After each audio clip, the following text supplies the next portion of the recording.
1756 সাল বাংলা একা পৃথিবীর মোট জিডিপির 12% মালিক। কিন্তু মাত্র এক বছরের ধাক্কায় এই সমুদ্র ভেঙে পড়ে। ইতিহাস যখন বিশ্বাসঘাতকতার নাম খোঁজে সবার আগে গর্জে ওঠে মীর জাফর। তবে শুনে রাখুন, মীর জাফর ছিল কেবল এক মুখ, সিরাজউদ্দৌলার চারপাশে দাঁড়িয়ে ছিল 10টি মুখ। ঘরের বিভীষণ, বাইরের বণিক সাহেব শুভ, যাদের এক একজনের লোভ, হিংসা আর প্রতিশোধ মিশে গড়ে তুলেছিল বাংলার সবচেয়ে নৃশংস চক্রান্ত। আজকের ভিডিও শুনবেন কারা ছিল সেই 10 জন, আর কেনই বা তারা সিরাজকে মাটিতে মিশিয়ে দিতে ক্ষিপ্ত হয়ে উঠেছিল, আর শেষ বিচারে ইতিহাস তাদের কেমন শাস্তি দিয়েছে, সবটা জানবেন আজকের এই ভিডিওতে।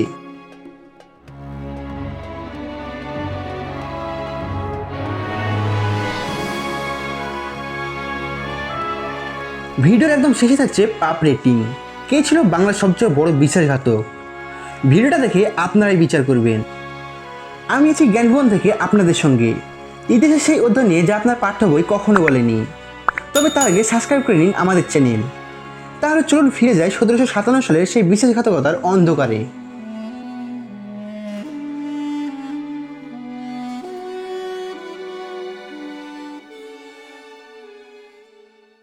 কথায় আছে ঘরের শত্রু বিভীষণ।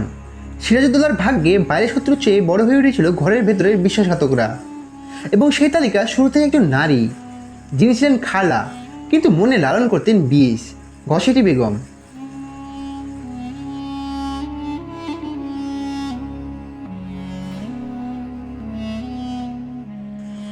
ঘসেটি বেগম ছিলেন নবাব আলীবর্দী খানের বড় মেয়ে এবং সিরাজউদ্দৌলার আপন খালা। খালা মানে মায়ের ছায়া, এই প্রচলিত কথাটাকে তিনি যেন অপমান করেছিলেন নিজের আচরণে। আলীবর্দী খান যখন সিরাজকে নিজের উত্তরসূরি ঘোষণা করেন, ঘসেটির মনে দাউ দাউ করে জ্বলে ওঠে হিংসার আগুন। তার ইচ্ছা ছিল তার পালক পুত্র শওকত জং নবাব হোক, আর সেই একটি চাওয়ায় তাকে ঠেলে দেয় ষড়যন্ত্রের পথে। ঘসেটি বেগম ছিলেন মূল কূটনীতির নেপথ্য পরিচালক। তিনি অর্থ দিয়ে প্রভাব খাটিয়েছেন, মীর জাফরও অন্যদের পরিচিত করেছেন এবং ইংরেজদের সঙ্গে গোপনে আতাতেও জড়িয়ে পড়েছিলেন, শুধু সিরাজকে সিংহাসনচ্যুত করতে। কিন্তু ইতিহাস কাউকে ছাড় দেয় না। নবাবের মৃত্যুর পর ঘসেটিকেও দিতে হয়েছে তার ষড়যন্ত্রের দাম। মীর জাফর, যার ক্ষমতায়নে তিনিই বড় ভূমিকা রেখেছিলেন, অবশেষে মীর জাফরই ঘসেটি বেগমকে বন্দি করে। ফলে ঘসেটি বেগমের করুণ পরিণতি ঘটে। বুড়িগঙ্গা নদীতে ঘসেটি বেগমকে ডুবিয়ে মারা হয়।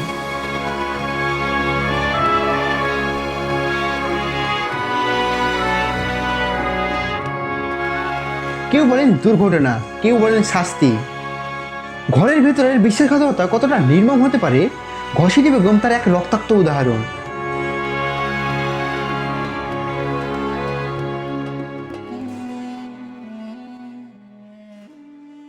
তালিকার দ্বিতীয় নাম শওকত জং, ঘসেটি বেগমের পালিত পুত্র এবং সিরাজউদ্দৌলার খালাতো ভাই। একজন ভাই হয়েও ভাইয়ের ক্ষমতার বিরুদ্ধে ষড়যন্ত্র নেমে পড়েছিলেন। ঘসেটি বেগমের স্বপ্ন ছিল তার পালক পুত্র শওকত জং নবাব হবেন, আর শওকত জং নিজেও মনে মনে ভাবতেন তিনিই সিংহাসনের যোগ্য উত্তরসূরি। এই অহংকার, এই লালসায় তাকে ঠেলে দেয় গোপন চক্রান্তে। যুদ্ধের ময়দানে নয়, কিন্তু দরবারের ভেতরে ছায়ার মতো ঘোরাঘুরি করছিল ষড়যন্ত্রের ছায়া।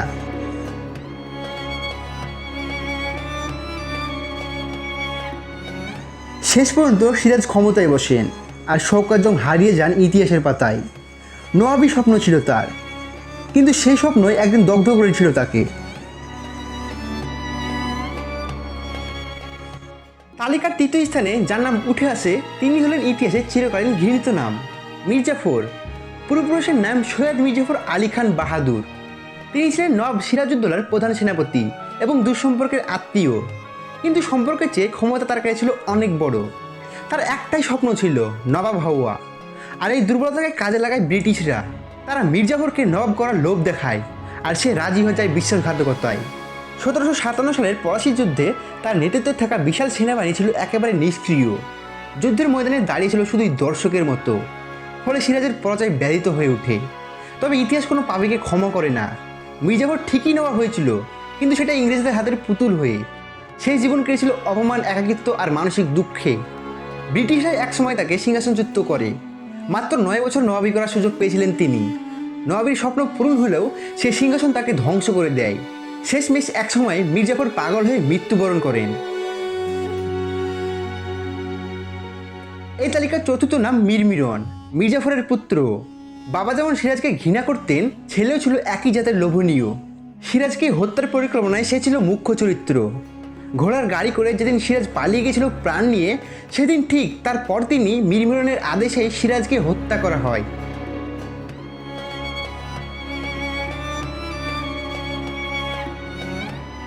কিন্তু ইতিহাস শুধু মনে রাখে না, ইতিহাস বদলায়ও। কথিত আছে এক অন্ধকার রাতে ঘোড়ায় চড়ে কোথাও যাচ্ছিলেন মীর মিলন। আকাশ ফেটে পড়ে বজ্রপাত, এক ঝলকে জ্বলে উঠে নিভে যায় তার জীবন।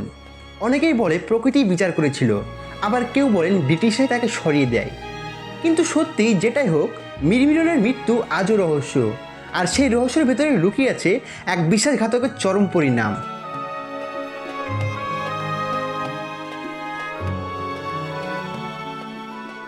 এই তালিকার পঞ্চম স্থানে যিনি ছিলেন জগৎ শেঠ।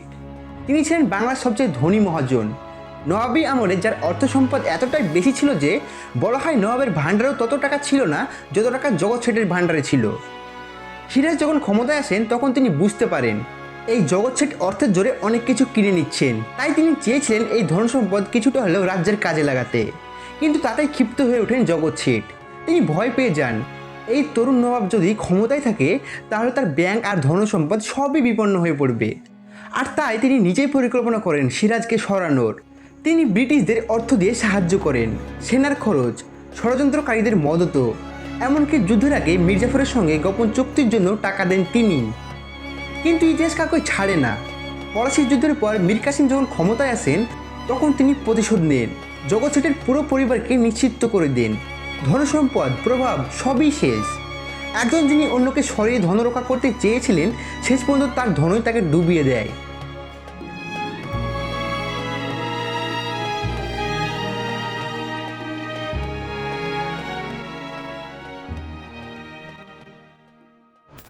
এই ষড়যন্ত্রের ষষ্ঠজন ছিলেন নদীর রাজা কৃষ্ণচন্দ্র, যাকে আমরা গোপাল ভাঁড়ের ছবিতে দেখে থাকি। একসময় নবাব আলীবর্দী খানের ঘনিষ্ঠ ছিলেন তিনি। কিন্তু সিরাজ সিংহাসনে বসার পর থেকেই রাজা কৃষ্ণচন্দ্রের সঙ্গে তার সম্পর্কে টানাপড়া শুরু হয়। মূল কারণ ছিল সিরাজ দুর্নীতি একদম সহ করতেন না, আর শাসনও ছিলেন কঠোর। সিরাজের আদেশে একবার রাজা কৃষ্ণচন্দ্রকে গ্রেপ্তার করা হয় এবং তার এক আত্মীয়কে মৃত্যুদণ্ড দেওয়া হয় ঘুষ ও দুর্নীতির অভিযোগে। এই অপমান কৃষ্ণচন্দ্র কখনো ভুলতে পারেননি। শুরু হয় প্রতিশোধের রাজনীতি। তিনি ব্রিটিশদের সঙ্গে হাত মেলান সিরাজকে সরাতে, এবং সিরাজের পতনের পর কৃষ্ণচন্দ্র ব্রিটিশদের অনুগত হয়ে ওঠেন। কিন্তু অর্থ ক্ষমতা সব থাকলেও শেষ জীবনটা কেটেছে গভীর দুঃখে ভরা। কারণ ব্রিটিশরা তাকে শুধুই ব্যবহার করেছিল, সম্মান দেয়নি। অর্থে ভরা ছিল জীবন, কিন্তু শান্তি ছিল না রাজা কৃষ্ণচন্দ্রের।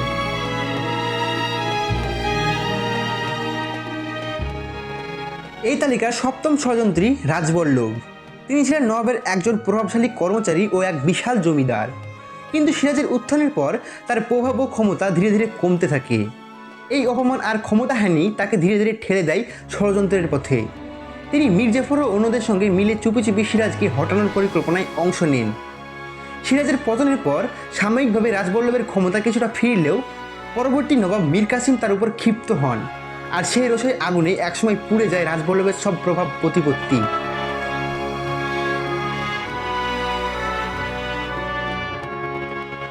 এই তালিকার অষ্টম ষড়যন্ত্রী উমিচাঁদ। নবাব দরবারে ছিলেন তিনি একজন প্রভাবশালী ধনী বণিক। ষড়যন্ত্র যখন গোপনে পাক খাচ্ছিল তখন ব্রিটিশরা দিল তাকে এক লোভনীয় প্রস্তাব। নবাবের বিরুদ্ধে সাহায্য করলে দেওয়া হবে বিশাল অঙ্কের টাকা। উমিচাঁদ রাজি হলেন, হয়ে উঠলেন এই ষড়যন্ত্রের দলের অর্থের লোভে। কিন্তু সিরাজের পতনের পর যখন তিনি তার প্রাপ্য অর্থ দাবি করেন তখন রবার্ট ক্লাইভ তাকে নির্লিপ্তভাবে বলে বসেন, তোমার জন্য কোনো টাকা নেই, সবটাই ছিল ভুয়া প্রতিশ্রুতি। প্রতারণার শিকার হয়ে শোকে শোকে পাগল হয়ে গেলেন উমিচাঁদ। তখন বুঝলেন পাপ ছাড়ে না, ছেড়ে দেয় না, এটাই ষড়যন্ত্রের চরম পরিণতি।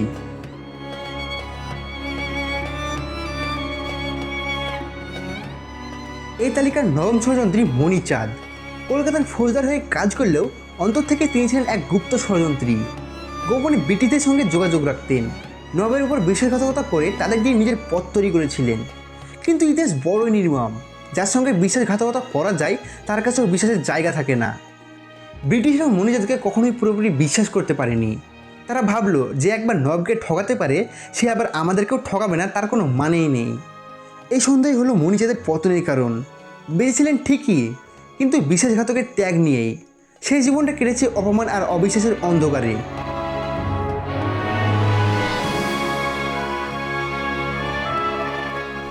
এই তালিকার দশম এবং শেষ অংশে রয়েছেন রবার্ট ক্লাইভ। তিনি ছিলেন ব্রিটিশ ইস্ট ইন্ডিয়া কোম্পানির প্রধান এবং এই বিশাল ষড়যন্ত্রের মূল পরিকল্পনাকারী। বাংলার মাটির দখলের জন্য যিনি ঘরের ভেতরেই ঘর ভেঙে দিয়েছিলেন। ঘরের লোকের সঙ্গেই মিলিয়ে বাংলা নবাবকে গড়িয়ে দেওয়ার জাল বুনেছিলেন তিনি। মির্জাফর, মণিচাঁদ, উইচাঁদ এদেরকে এক এক করে কাজে লাগিয়ে সিরাজকে একা করে দিয়েছিলেন। তার উদ্দেশ্য ছিল একটাই, বাংলায় ব্রিটিশ শাসন কায়েম করা। তার সেই উদ্দেশ্য সফল হয়েছিল ঠিকই, কিন্তু ইতিহাস সাক্ষী পাপ কখনো রেহাই পায় না। ইংল্যান্ডে ফিরে যাওয়ার পর তার বিরুদ্ধে দুর্নীতির অভিযোগ ওঠে, কণ্ঠরোধ হয় তার উপর। ভিতর তিনি ভেঙে পড়েন, বিষ্ণুতা ডুবে গিয়ে শেষ পর্যন্ত আত্মহত্যা করেন রবার্ট ক্লাইভ। বাংলা নবাবকে হত্যা করে যে ব্যক্তি সাম্রাজ্য গড়েছিল, সেই ব্যক্তি শেষ পর্যন্ত নিজের জীবন শেষ করেছিল একা, আতঙ্কিত, অনুতপ্ত হয়ে। পাপ কখনো বাপকেও ছাড়ে না। এই 10 মুখ তারা একসঙ্গে লিখেছিল বাংলার ইতিহাস সবচেয়ে অন্ধকার অধ্যায়। আজ ইতিহাসের বুক ছেড়ে ভেসে ওঠে একটাই কথা, বিশ্বাসঘাতকের শেষ ভালো হয় না।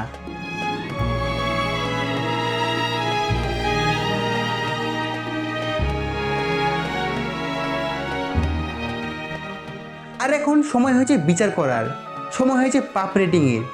নবাব সিরাজউদ্দৌলার পতনের পেছনে লুকিয়ে ছিল 10 জন মানুষের ব্যক্তিগত লোভ, ক্ষমতা আর প্রতিশোধের খিদা। তাদের সম্মিলিত বিশ্বাসঘাতকতা পাল্টে দিয়েছিল বাংলার ভবিষ্যৎ। ভাবুন তো, যদি সেই বিশ্বাসঘাতকতা না হতো, তাহলে কি আজ আমরা বাংলাদেশ আর ভারতের ইতিহাস অন্যরকম হতো? হয়তো হতো, হয়তো বা না। কিন্তু প্রশ্নটা রয়ে যায়, এই 10 জনের মধ্যে সবচেয়ে বড় বিশ্বাসঘাতক কে ছিলেন? ঘরের শত্রু নাকি বাইরের? কার পাপ সবচেয়ে গভীর, সবচেয়ে ক্ষমাহীন? আপনার বিচার নিচে কমেন্টে লিখে জানান। যদি ভিডিওটি আপনার ভালো লেগে থাকে তাহলে একটি লাইক দিন আর শেয়ার করুন, যেন আরও অনেকেই জানতে পারে ইতিহাসের এই লুকানো অধ্যায়। সাবস্ক্রাইব করে পাশে থাকুন। আমরা আবার আসছি অন্য এক ইতিহাসের খোঁজে। দেখা হচ্ছে পরবর্তী ভিডিওতে।